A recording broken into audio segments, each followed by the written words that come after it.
राधे राधे, जय गुरुदेव। हम सब द्रौपदी की तरह ही हैं। हमारा जीवन द्रौपदी की तरह ही है और कहीं ना कहीं हमें लगता है कि जो हमारे जीवन में आया है या हमने अपने जीवन से सीखा है तो उससे ज़्यादा अच्छा हम कहीं बाहर सीख ही नहीं सकते हैं। हमें उसी से सीखना चाहिए कि हमारे जीवन में हुआ क्या है।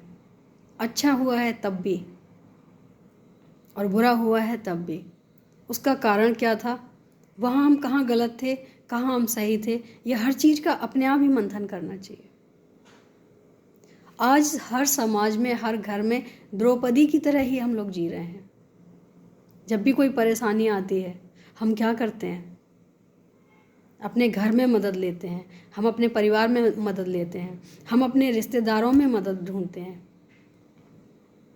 लेकिन जहाँ हमें मदद मिलेगी 100% मिलेगी ये सोच के, वहाँ हम अपना न तो दिल ले जाता है और ना ही दिमाग ले जाता है। कहीं ना कहीं हम इतना अगर बोलते हैं तो कुछ ना कुछ सीखा है हमने जीवन से, और जो सीखता है जीवन से वो ज़्यादा अच्छा समझा सकता है।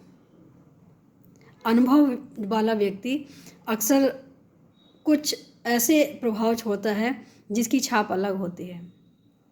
जिसे अनुभव नहीं होता है, शब्दों का एक छाप अलग होती है, लेकिन दिल से बोलना और समय के अनुसार सीखा हुआ बोलना वो एक अलग छाप छोड़ती है। तो जीवन में मुझे लगता है कि अगर जिसने अपने जीवन में खुद से सीखा है, अपने आसपास होने वाले माहौल से सीखा है, वो कभी फेल नहीं हो सकता है। फेल होते वही हैं जो आसपास होते हुए भी उन्हें खबर ही नहीं होती है कि क्या हो रहा है, क्या नहीं हो रहा है, क्या होना चाहिए, क्या नहीं होना चाहिए, किसके पास जाना है, किसके पास नहीं जाना है। जिसने भी भगवान का आश्रय लिया है वो कभी भी दुखी नहीं होते हैं। कष्ट आते हैं, दुखी होना और कष्ट आने में फ़र्क होता है। कष्ट आएंगे क्योंकि ये सांसारिक जीवन है, लेकिन दुखी होना ये हमारे ऊपर डिपेंड करता है। समय चाहे जैसा भी हो, अगर हमारा समय ख़राब है तो हमें पूजा पाठ में और समय देना चाहिए। हमारा विश्वास और दृढ़ होना चाहिए क्या, कि जो भी हुआ है या जो होने वाला है या जो होगा उसमें आप ही इन्वॉल्व हो।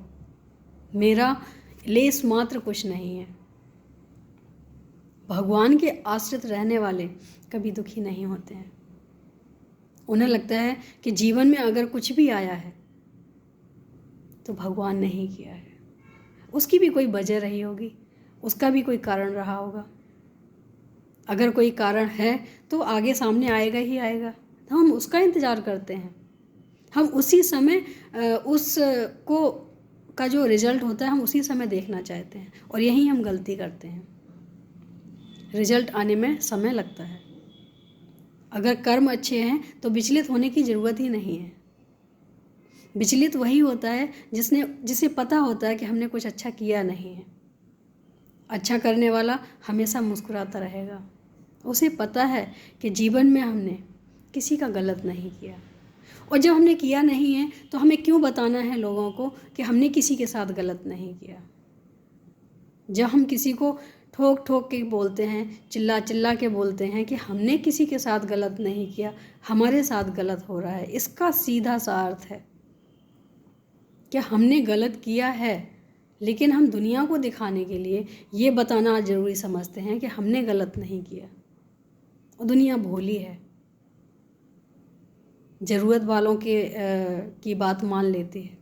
अगर हमसे ज़रूरत है तो वो हमारी बात मानेगी ज़रूर, अगर ज़रूरत नहीं है तो किसी की बात नहीं मानती। दुनिया ऐसी है। लेकिन भगवान सच्चाई मानता है, सच्चाई देखता है और सच्चाई ही दिखाने की कोशिश भी करता है। सुख और दुख दिखाने के परिणाम स्वरूप कि हमने जो अच्छा किया है वो हमारे साथ है, हमने जो बुरा किया है वो हमारे साथ है। जीवन में विश्वास भगवान के साथ ऐसा ज़रूरी है जैसे कि हम अपने जीवन में कोई कीमती वस्तु को रखते हैं और हमें उस पे विश्वास ना हो, हमें हमेशा डर लगा रहे कि ऐसा ना हो कि हमारे हाथ से निकल जाए।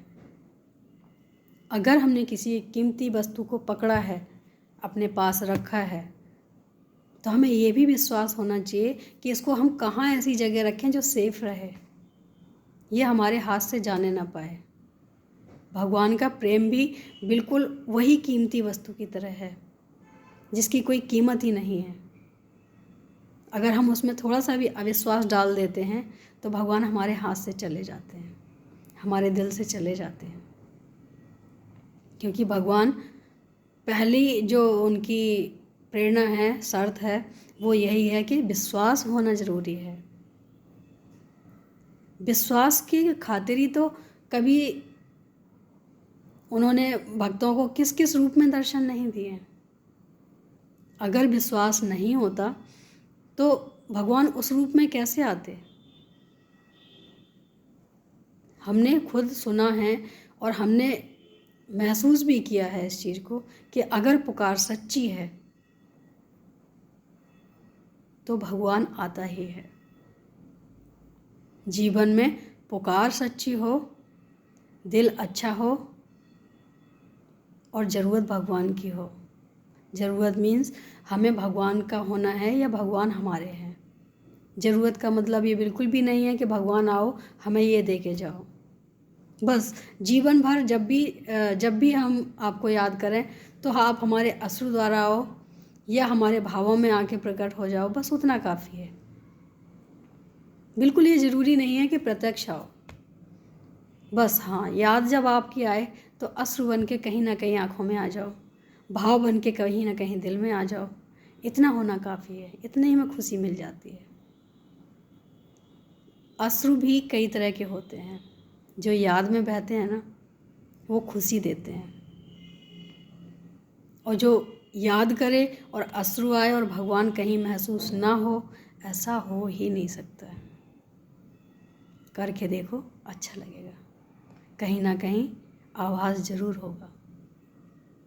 आज के लिए इतना ही। राधे राधे, जय गुरु।